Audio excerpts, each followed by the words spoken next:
So I'm a neuroscientist based at UCL. And while we sort of rub up against translational research, it's not our sort of primary aim. We do literally primary research. Oh, the clicker's not very... I assume the green button is meant to do something. Oh, it's not working very well. Okay. And so we're all here today, I guess, because we think that AI or machine learning has something important to add to the biosciences in general. What I want to convince you of is that that is also true for neuroscience. But going beyond that, neuroscience is special, and that AI and machine learning have something extra to add to research in neuroscience. Okay, so what I'm going to do, I'm going to take you through a story today. I'm going to first of all try and tell you what my life looks like as a neuroscience researcher, then outline the sort of problems that I face and the ways that I believe that AI is going to be able to address these. And I'm going to tell you about some work we've already started to do in that vein, as well as work that other groups have done. And then I'm going to have a quick look to the future to see where things are going to be going. You're gonna have to bear with me. Here we go. It's going. Okay. So what is neuroscience? Obviously, neuroscience is the study of the brain. What we're trying to understand is where cognitive phenomena, that's things like seeing, remembering, being able to move around, are generated basically by the lump of fat and protein that sits inside your skull. And of course, neuroscience spans a range of disciplines, everything from labs that will spend almost their entire working life studying sort of a single neuron, all the way up to groups that use, say, functional fMRI, and so they're putting human subjects into the brain scanner and looking at sort of the levels of activity across the brain. So they're very different. On one hand, you get incredibly precise information about a small group of neurons. On the other, you get very general information across the whole brain. But what's really common in neuroscience is the fact that we have a few questions we're trying to answer. Essentially, we're trying to understand what information is present within the brain at different points. How's that information represented? How's information coming in, so stimuli, this information from your senses, how is that encoded? What computations occur on that? And then how does that produce behaviors? So, for example, moving towards a goal that you might want to reach. Yes, there we go.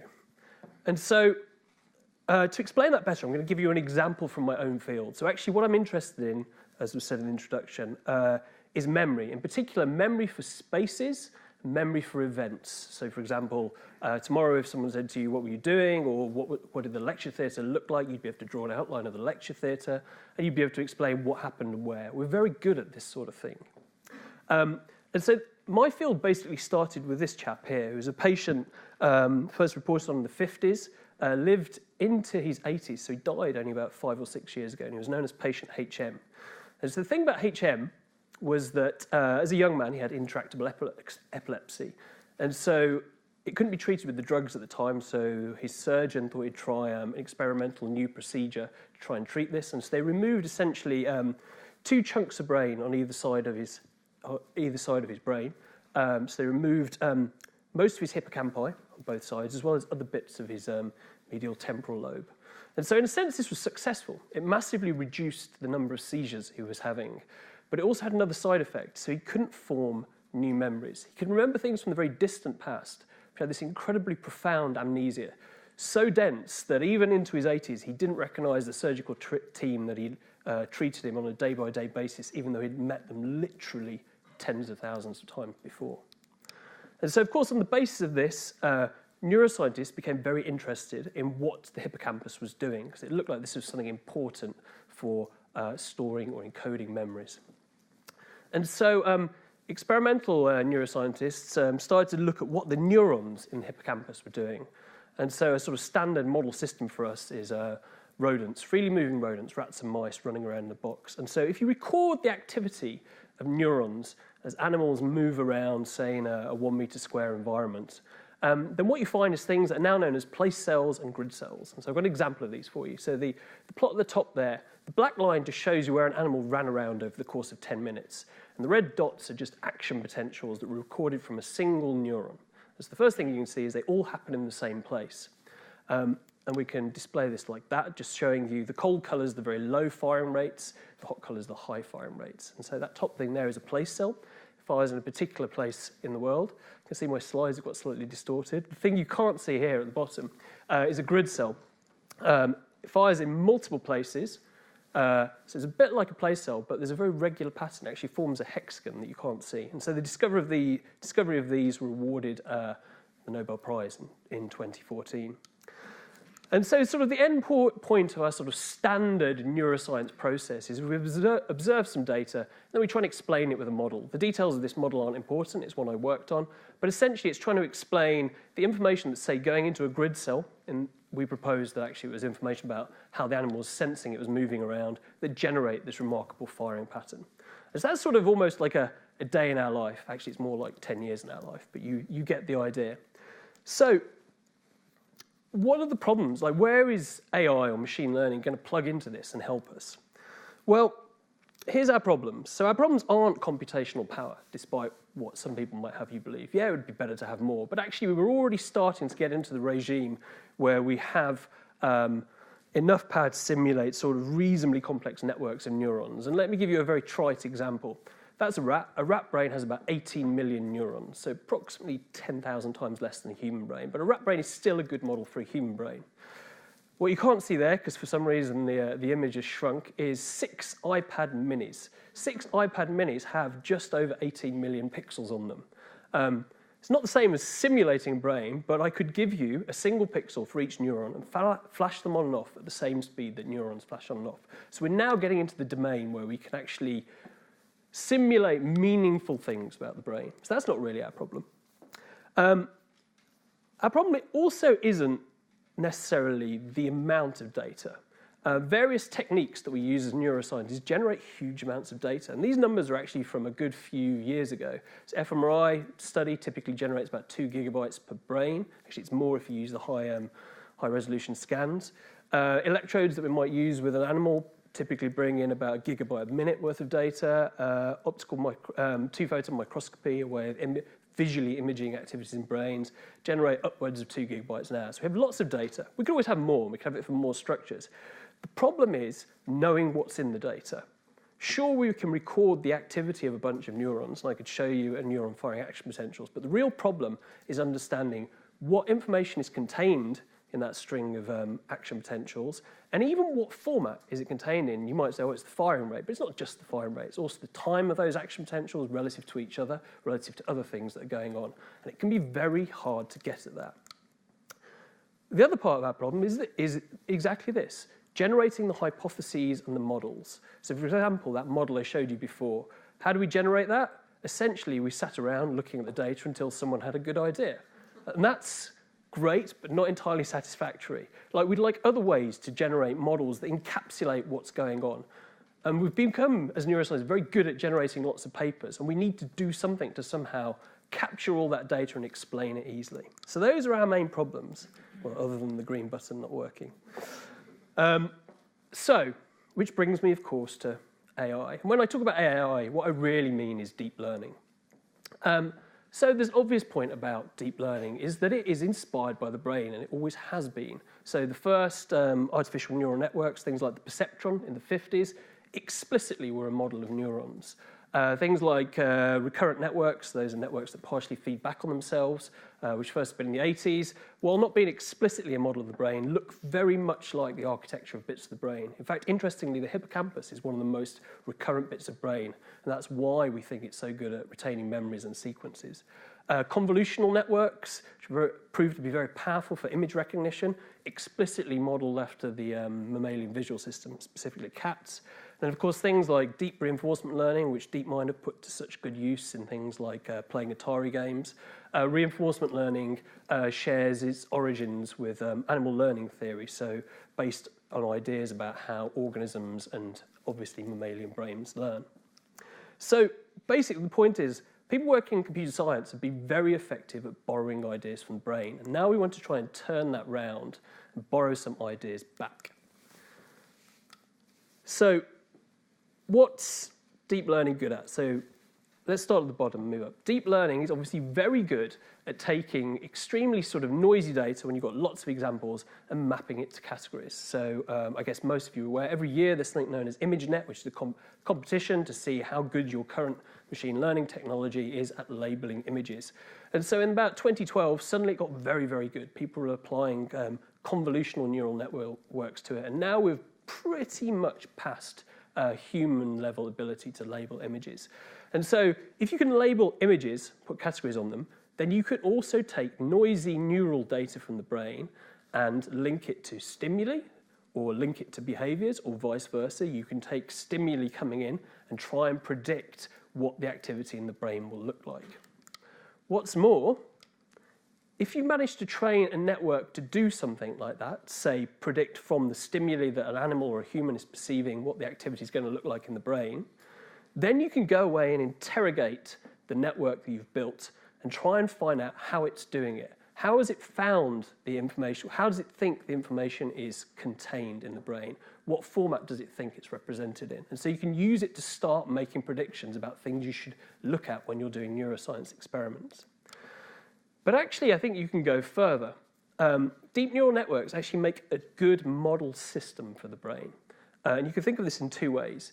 If you can train a deep network to do something the brain does, such as seeing things, limb control, finding your way around, then there are reasons to believe that the solution the network comes up with will have significant commonalities with the solution the brain comes up with. And then by inspecting the deep network, you can again come up with predictions about how the brain works as a whole. You'd be building a model. Basically, you'd be building a model by having it perform the same tasks the brain's doing. And similarly, you can also use deep networks to predict, given maybe the activity of one bunch of neurons in the brain, another bunch of neurons, if you can relate one set to the other set, then you essentially have a functional model of what's happening in between. That's the theory, anyway. So let's have a look at some examples to see if anyone's actually managed to do any of this stuff. So I'm going to tell you about two examples from my own lab, and then I'm going to tell you about some examples from another lab who've got significantly further than us. So the first thing we wanted to try was something relatively easy. So we have neural data from an animal running around, so place cells, like I showed you at the beginning. We have the spike trains in those place cells, and of course we know where the animal was because we video it. So a simple question, can we just train a network to predict where the animal is on the basis of the activity we see in those place cells? And so this is the framework we actually use. And of course, if we train that network to do it, we can also compare back against another set of data to see how well it's doing. And so to do this, we're using LSTMs, which is a sort of recurrent network, stacked LSTMs. And so all we do, we've done this on a number of animals, but I can give you examples from one that we recorded about 50 place cells in. So we take a window and slide it along the activity of the neurons, and each of those windows, about a second long, we count how many action potentials we've got. So we're just basically saying how active is each neuron at any given point in time. And then we feed that into our stacked LSTMs, and we train on the XY position of the animal in the box. So it's relatively straightforward, and then we do cross-validation on it. So how do we do? And what are we going to benchmark against? So we're going to benchmark against a standard Bayesian decoder, which is pretty much the sort of standard, also state-of-the-art that's used in this field of neuroscience to decode. And so the Bayesian decoder, all that is you know where the cells normally fire, you know how many action potentials you're looking at right now, and so you can try and calculate the probability of the animal's location given the observed data. And so the red line here is the Bayesian decoder, the blue line is the recurrent network we trained. And so we tried various different window sizes because we didn't want to bias it, but pretty much across the board, the network is consistently and quite significantly better than the Bayesian decoder. That's the mean and the median error. People normally quote the median error. And so what we wanted to understand is this always the case? Why is it doing better? So one of the things we tried was downsampling the amount of data. What if you've only got 30 neurons? What if you've only got 20 neurons? And so that's what I'm showing you down here. And so we still see, even with small numbers of neurons, actually the network does relatively well. It still does better than the Bayesian decoder, which is slightly surprising because actually the one criticism that you normally hear made of sort of these deep network approaches is they're incredibly data hungry. In this case, probably what's saving us is that the neural signal is so strong. I mean, you can see yourself, those place fields are particularly sort of precise. You know exactly when the animal is in that field. So this is useful and an interesting tool, But we're not really doing any neuroscience yet, right? All I've told you is that I can figure out where a rat is based on the action potentials that I'm observing. We already knew that. So can we do anything better? Well, of course, once we've got the network, we can go back and have a look at how it's performing this task. So one of the things we can do is examine the gradients while we're training it. So basically, this allows us to infer which nodes in the network are the most informative and at what points of time are they the most informative. And what this relates to is it tells us which of the neurons we were feeding into it are actually the most informative about telling us where the animal was. And so the three here, what I'm showing you is the firing fields. So this is where the neurons fired in the box. So the three here are the most informative. And so these two, 26 and 41, are standard place fields. They're exactly what you'd expect. They're high firing rate place fields. That's what everyone would tell you are the most informative. This thing over here is an interneuron. It looks like it fires everywhere. Why is that informative? Well, it does fire everywhere, but it fires everywhere with a slight gradient across the box. And because it's active everywhere, and because it's got a very high firing rate, it's by far and away the most informative neuron about where you are, which is a bit of a surprise. The least informative cell over here is just got a sort of distributed sporadic place field and has relatively few action potentials. So maybe that's not that surprising. But so we've done something interesting here already. We've realized that actually it's not always the cells that you might think have got the beautiful tuning curves that are going to be the most informative. We can also go a bit further and say, actually, when are these cells most informative? And so what we did was express how much information they were providing as a function of their firing rate. So over on the right there, that's their maximum firing rate. And so actually, what this is telling you is that it's not the peaks of the place field that tell you where you are. It's the sides. It's the point where the gradient is the steepest. And I can't pretend that we've discovered that because it's actually well known in theoretical neuroscience. But it's a demonstration that we can quite quickly get at some of these important details. And so we're starting to do some neuroscience with this. And so I should have said at the beginning, this work was done in conjunction with some collaborators who are based at the University of Tartu in Estonia. So what we wondered is whether we could do the same thing, but with human data. And so the human data is coming from an fMRI study done by my colleague Christian Dohle, who's now based in Trondheim in Norway. And so in this study, human subjects lying in the scanner, and they have a simple task. They have to remember where things are, and then they navigate around a really simple VR environment. They can only go forwards, backwards, and turn.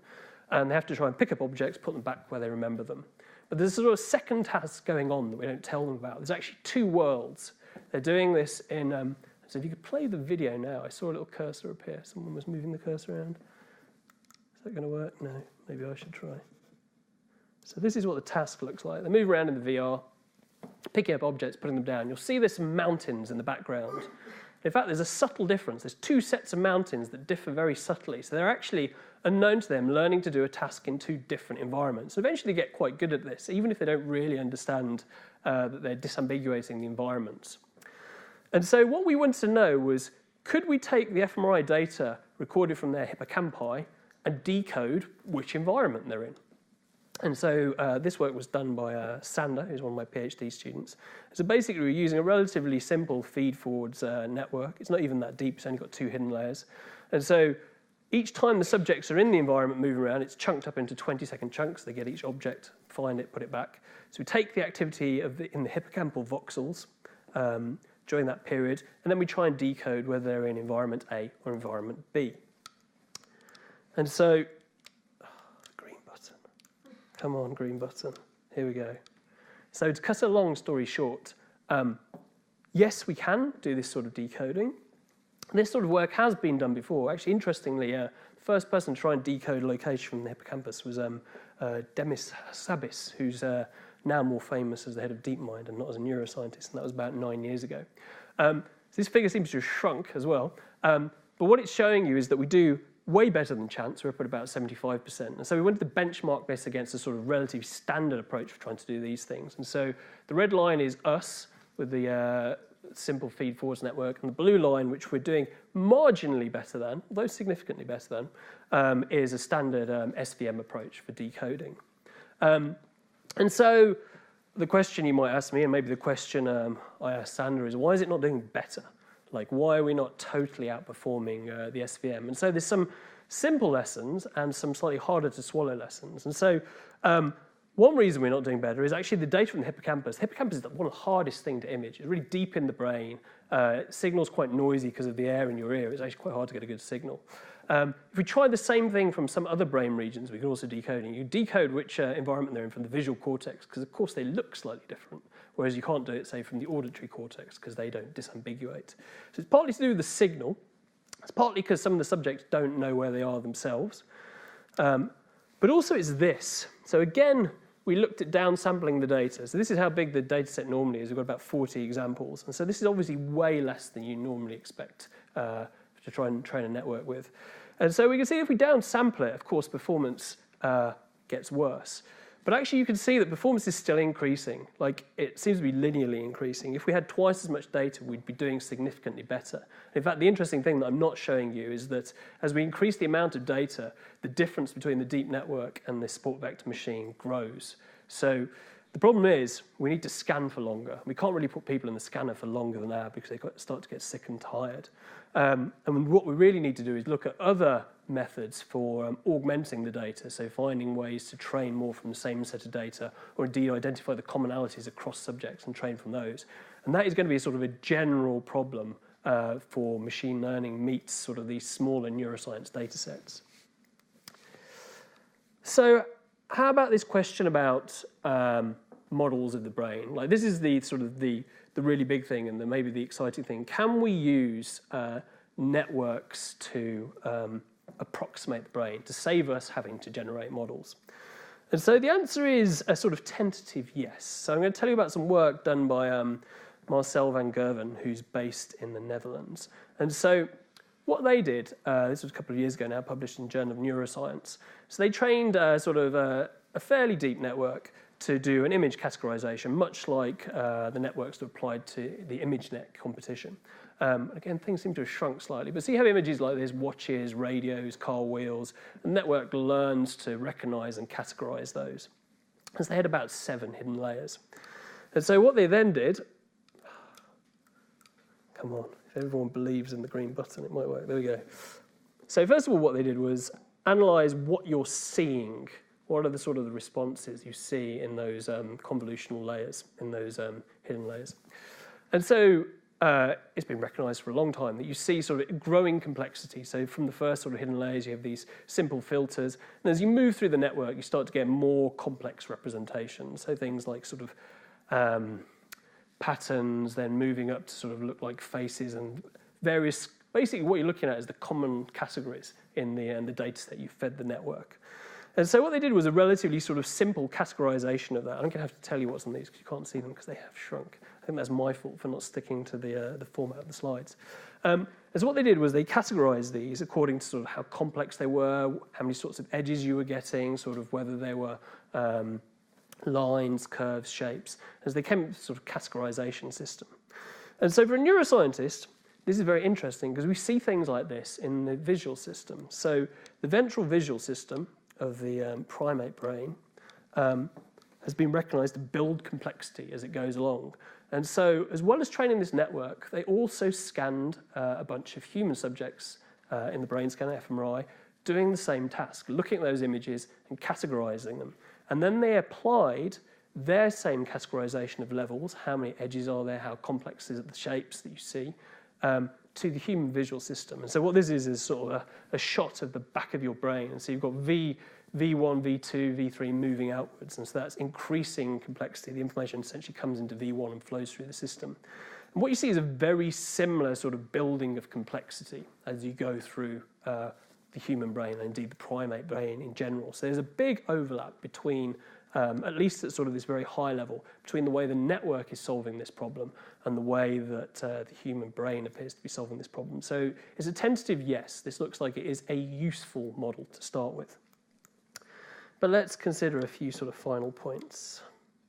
So where are we going to go next with this? And so at the beginning, I told you that I wanted to try and use networks to approximate bits of brain.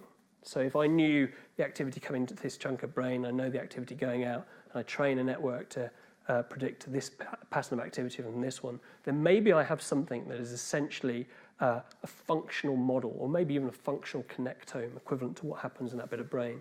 And rather than going bigger, what we're currently looking at doing is going smaller. So we're very interested in C. elegans, the worm, So the nice thing about C. elegans is the hermaphrodites have a brain that consists of 302 neurons. We know where they all are, and we know they connect with each other. So this is a perfect test bed for trying to train a network, and then we can compare it back against the worm brain because we're able to observe what all of those neurons are doing in the worm brain. So that's our next sort of port of call. And so just to wrap up, essentially what I've told you is that, as we all know, DNNs are very powerful tools and useful for sort of analysing biological data. But actually, they appear to have a lot of similarities to brains. And so we can use them, we can go further. They're very good at dealing with data from brains, and they're very good at being models of brains. There are, of course, some important caveats that we should think about. There are many things about deep learning that aren't the same as a brain. Deep networks are trained by backpropagation, which doesn't exist in the brain, although some people think it does. Brains have spikes, not rates, so they have discrete action potentials.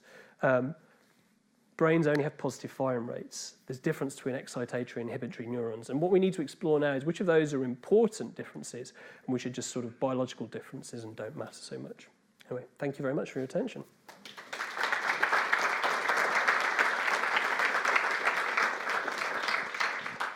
Time for just a couple of questions. Thanks. If you succeed in modelling C. elegans' brain, will that suggest that you can scale up the same approaches to the brains of larger and different and more complicated beasts, or no? It's a good question. I would very much hope so, because much as C. elegans is a cool animal, I'm not that interested in how its brain works. I'm much more interested in how the human brain works. Whether we could ever do it to a whole human brain at a time is a very ambiguous question. I imagine and fairly strongly believe that you could say do it to a chunk of brain. So something like the hippocampus is quite nice because it's reasonably well approximated by a circuit of information coming in, going through several layers of processing, then coming out. That's not totally true, but it's a reasonable approximation. And so it's sort of ripe for this sort of same sort of approach. So I think we can certainly go some of the distance. Whether we can go all the distance, probably if you ask me in 10 years, I might have an answer to you.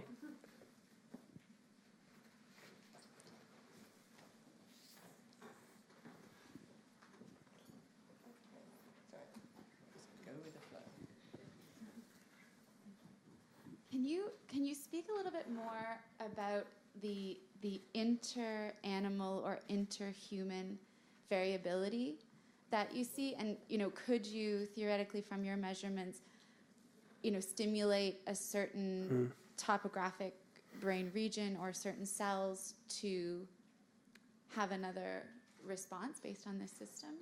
Yeah, there's sort of two questions there. There's a very interesting point about how different are brains, like how different are human brains. And you might assume sufficiently different that you couldn't, while the general principles there, we all have a visual cortex, has similar sorts of responses. If I were to train any method to decode something from your visual cortex, then you would assume it wouldn't work on the visual cortex of anyone else in the room. That turns out not to be entirely true, actually, which is slightly surprising. There's some more sort of mesoscopic similarities than we may have previously imagined. And there's a couple of papers that are coming out. I mean, it may just be for the visual cortex. We don't know how general it is. But it's certainly why I think there's some scope in actually being able to train. So the problem I mentioned before about I don't have enough data to train this network. Actually, if there's enough similarities, I can do a bit of training on everyone's brain, freeze those early layers, and then train specifically, say, for your brain or the person next to you. And so it makes it a lot more tractable problem. So actually, there do seem to be sufficient similarities. How far it goes, we don't know yet, though. I think we're going to have to wrap up there. Thanks very much. Thanks. Good.